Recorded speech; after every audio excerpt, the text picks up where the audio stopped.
Bonjour à tous et bienvenue dans cette série de vidéos consacrée aux nouveautés de SQL Server 2014. Je suis Franck Mercier, architecte de solutions chez Microsoft sur la technologie SQL Server, Business Intelligence, SharePoint et Office. Et aujourd'hui, donc, pour vous présenter une des nouveautés SQL Server 2014, je suis accompagné de Sébastien. Bonjour Seb.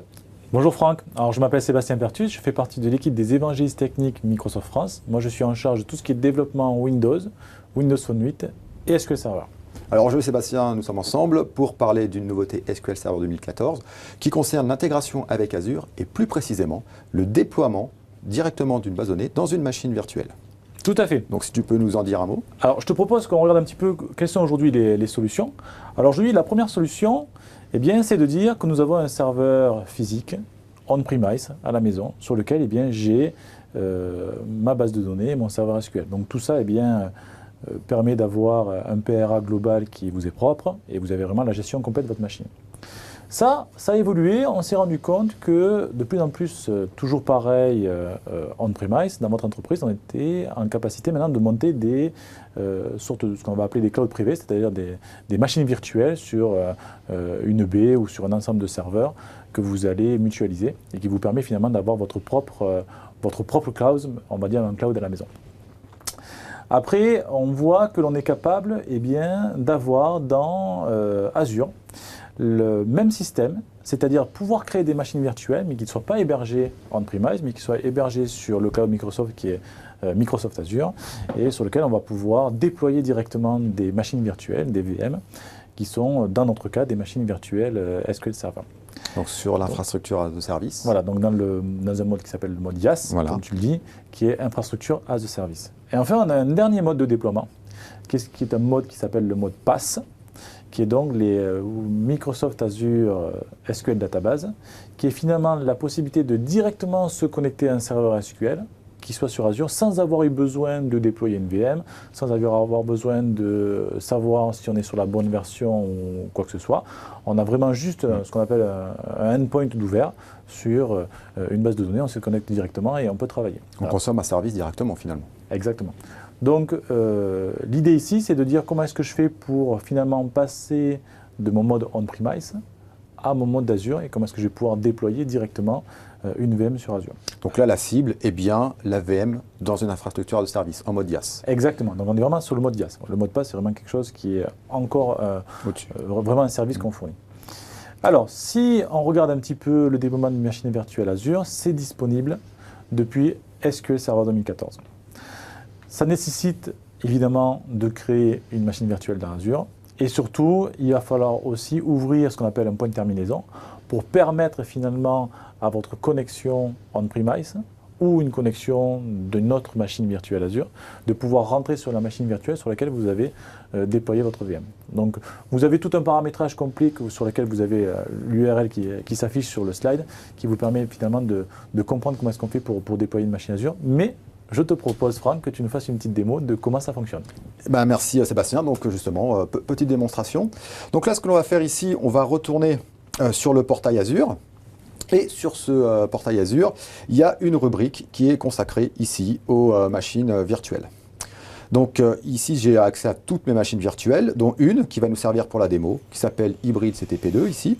Et dans cette machine, j'ai accès à plusieurs choses, dont le tableau de bord, mais surtout au fameux point de terminaison dont parlait Sébastien tout à l'heure, et dans lequel vous voyez ici que j'ai rajouté le point de terminaison 11435. Alors pourquoi avoir rajouté ce port? En fait, tout simplement parce que lorsque vous créez une machine virtuelle Azure avec SQL à l'intérieur, donc depuis la galerie Azure, donc on a des galeries que l'on propose où on peut directement et très facilement créer la machine virtuelle avec SQL 2014 embarqué. Lorsque vous créez votre machine virtuelle de cette manière-là et que vous y connectez, ces machines-là vont embarquer ce qu'on appelle le SQL Server Cloud Adapter et c'est lui qui va écouter donc sur le fameux port 11435.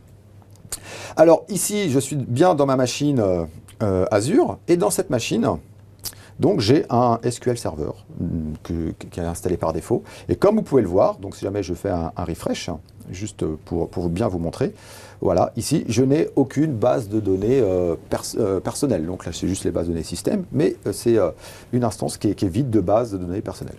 Alors ce que l'on va faire ici, on va se dire, voilà, j'ai mes bases de données qui se trouvent sur site, ou pourquoi pas dans une autre machine virtuelle, que j'aimerais directement déployer dans cette machine qui tourne dans notre infrastructure Azure.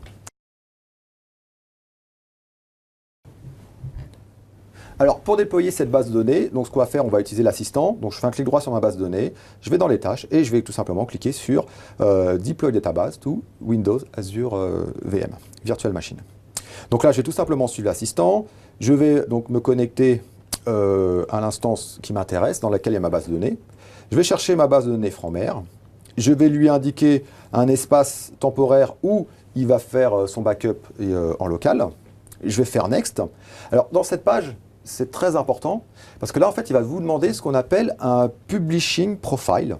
Ce fichier vient tout simplement depuis votre portail Azure qui permet de récupérer les informations propres à votre compte Azure pour permettre à SQL de s'y connecter.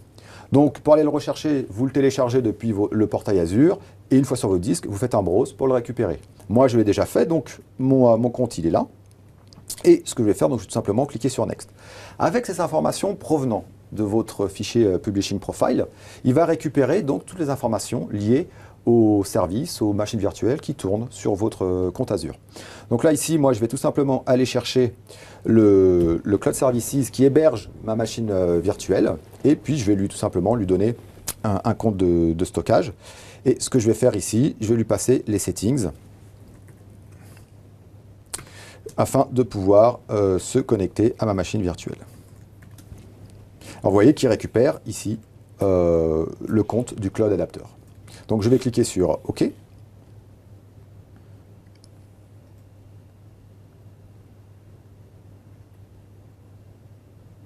Voilà, et puis je vais tout simplement lui donner un nom de base de données. Je vais l'appeler In the Cloud. Et je vais cliquer sur Next. Cliquez sur Finish et c'est parti.